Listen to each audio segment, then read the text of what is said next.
Uh, this is goes on about 12 years ago. Me and the wife went out down to, well, we flew. We didn't go down.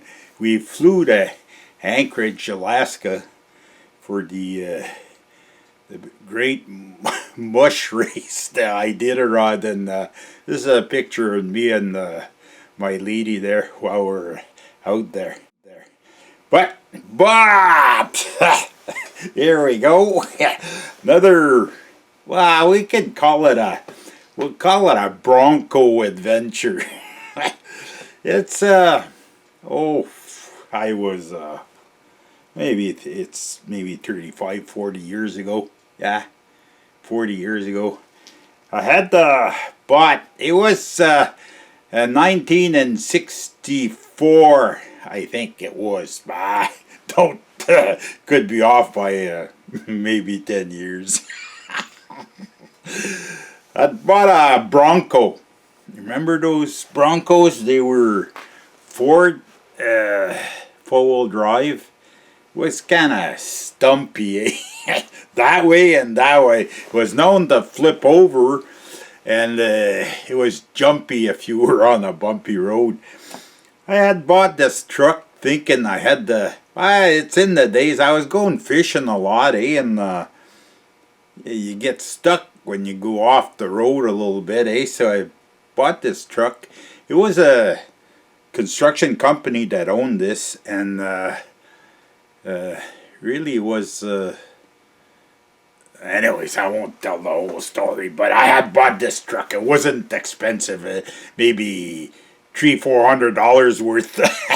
But it was in. I think I had refreshed. It had a inline 6-cylinder. I think it was a 280 or 300 cc Ford inline 6 in it.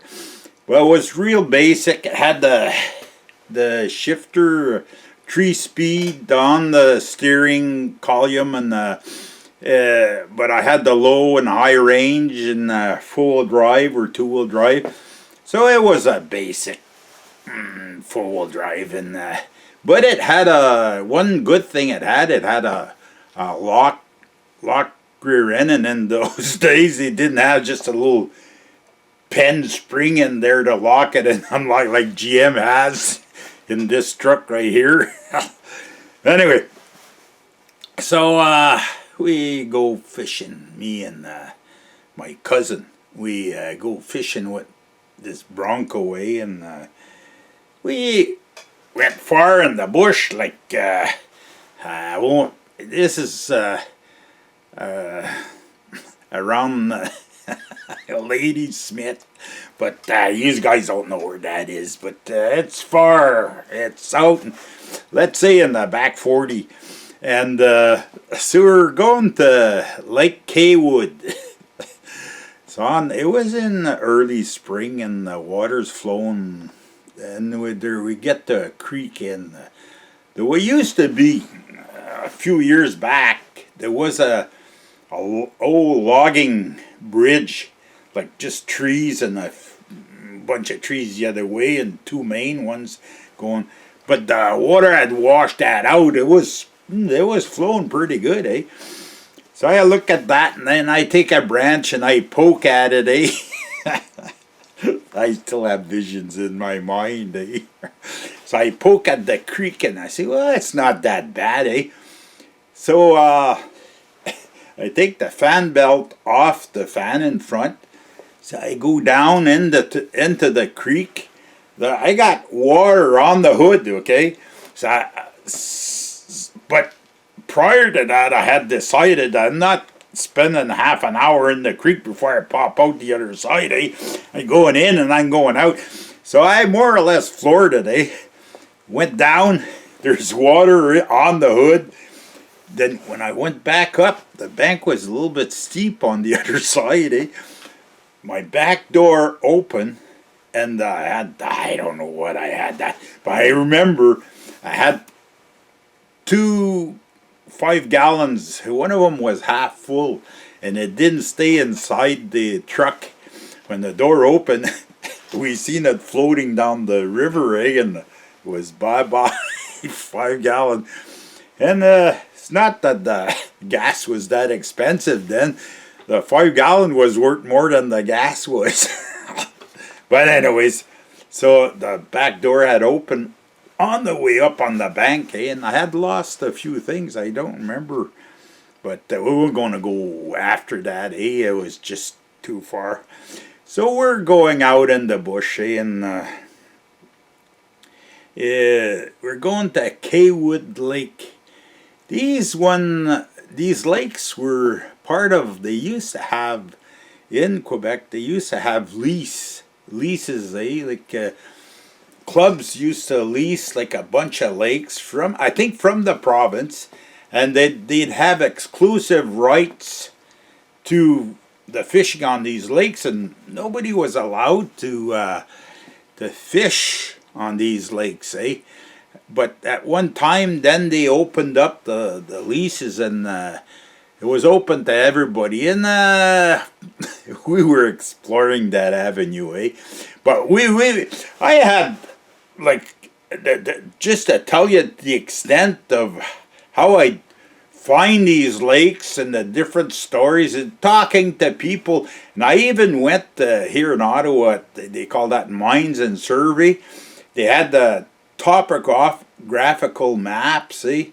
I was going to look for the map of these lakes and show you, but I'm just telling you, you take it for whatever it's worth.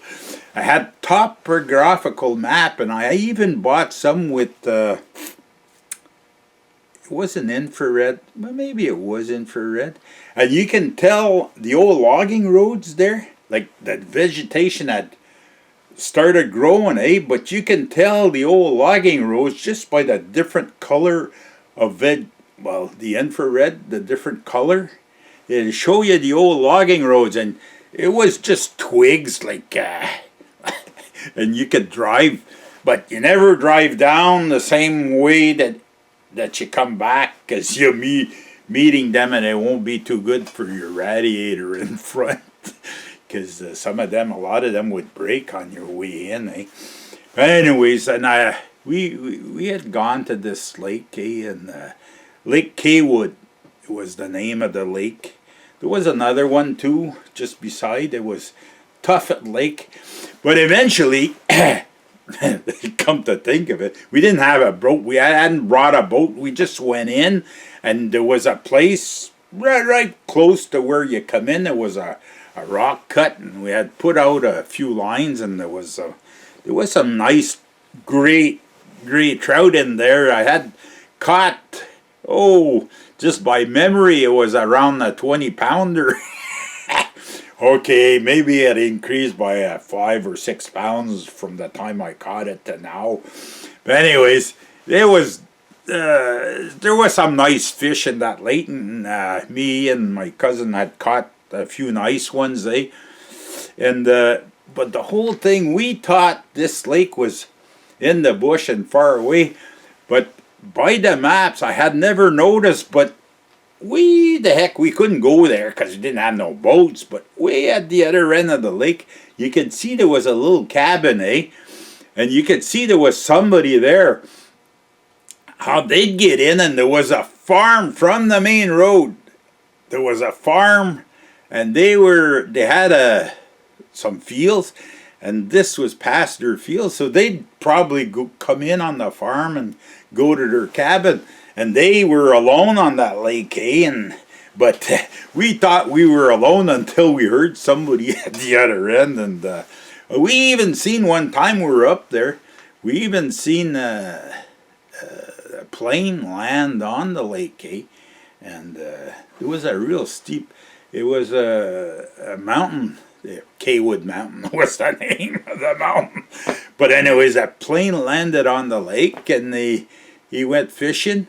And then he took off maybe an hour later, So we had seen that. But anyways, on the way back out, okay, the story gets more interesting. Well, more interesting for us anyways.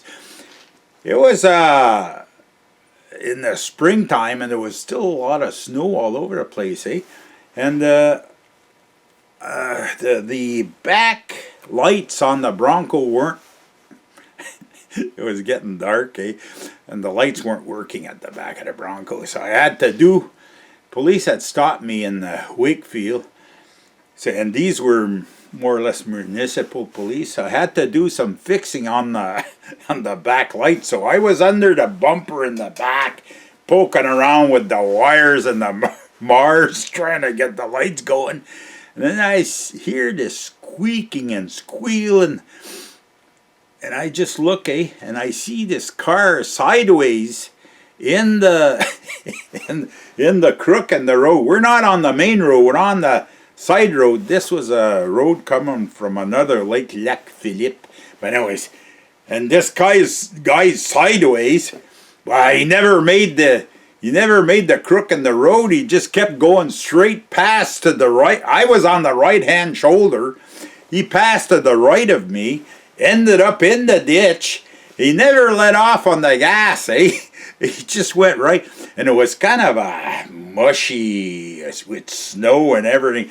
He never let off on the gas, no nothing. They just plowed through, up on the bank, and then back on the road. A few squirrels, and then and away you go. He must have been feeling good, or he didn't feel like stopping, one or the other. But anyways, we were lucky. If he would have plowed in the back of the Bronco, excuse me, I didn't have no lights, so I would have stayed there. Yeah, I would have been dead. Anyways, it's just exciting stories, eh? Well, I made many trips with that Bronco, eh, before it. You see, those motors, those 6 cylinders, eh, they were tough. Ford, I think, made a 300, the same block, and I think a 320cc. They use the same block, and I think that was one of their 6 cylinders that was more the tough engines that they had in those days. This is just a light story. Oh, at the lake, eh? Right on the shore, there was those old hibachis there? There was a hibachi, so you could find some twigs and a little bit of wood, and even if you didn't have no coals, you could make yourself a little fire in there, and you could make your hamburgers right there on the shore. Have a real shore lunch, hamburgers, and if you caught enough trout, well, you could cook yourself some trout. And there was an old glass jug that we had found, and I opened the top, and I smelled inside it. It was kerosene, eh? Probably for lamps, eh? Old kerosene lamps. Well, we didn't find no lamp, but it's probably people that were going there during the evening and spending the night there, and I don't know, they'd sleep there and they'd come out the next day. But anyways, that's the adventure of Cawood Lake. I was young and full of spurting those days, eh? Now it's all I have left is stories. But the good thing, I'm happy that I done it. Now I can sit back and think of the days when I used to do it. Okay, friends. Well, I hope you more or less enjoyed it. Don't forget, there's better ones than this one up ahead. This is what I'm doing right now because it's still kind of cool out there. And them sun rays are starting to heat up more and more every day. There's a difference. You can feel it, eh? So spring's on the way. It's not here yet, but spring's on the way. So one day I'll be going to the camp. I don't know if I'll be vaccinated for this COVID stuff. Seems like we're behind it here in Canada. I won't get political on you, But here in Canada, we're behind the third world countries in the vaccination. It seems like I don't know. It's terrible. It's just terrible. You may as well laugh about it, because if you don't laugh, you're gonna cry. Okay, there's better ones up ahead. I'm sure of that, if we live through it. So salute you all. Don't forget, comments are welcome, and we'll see you in the next one.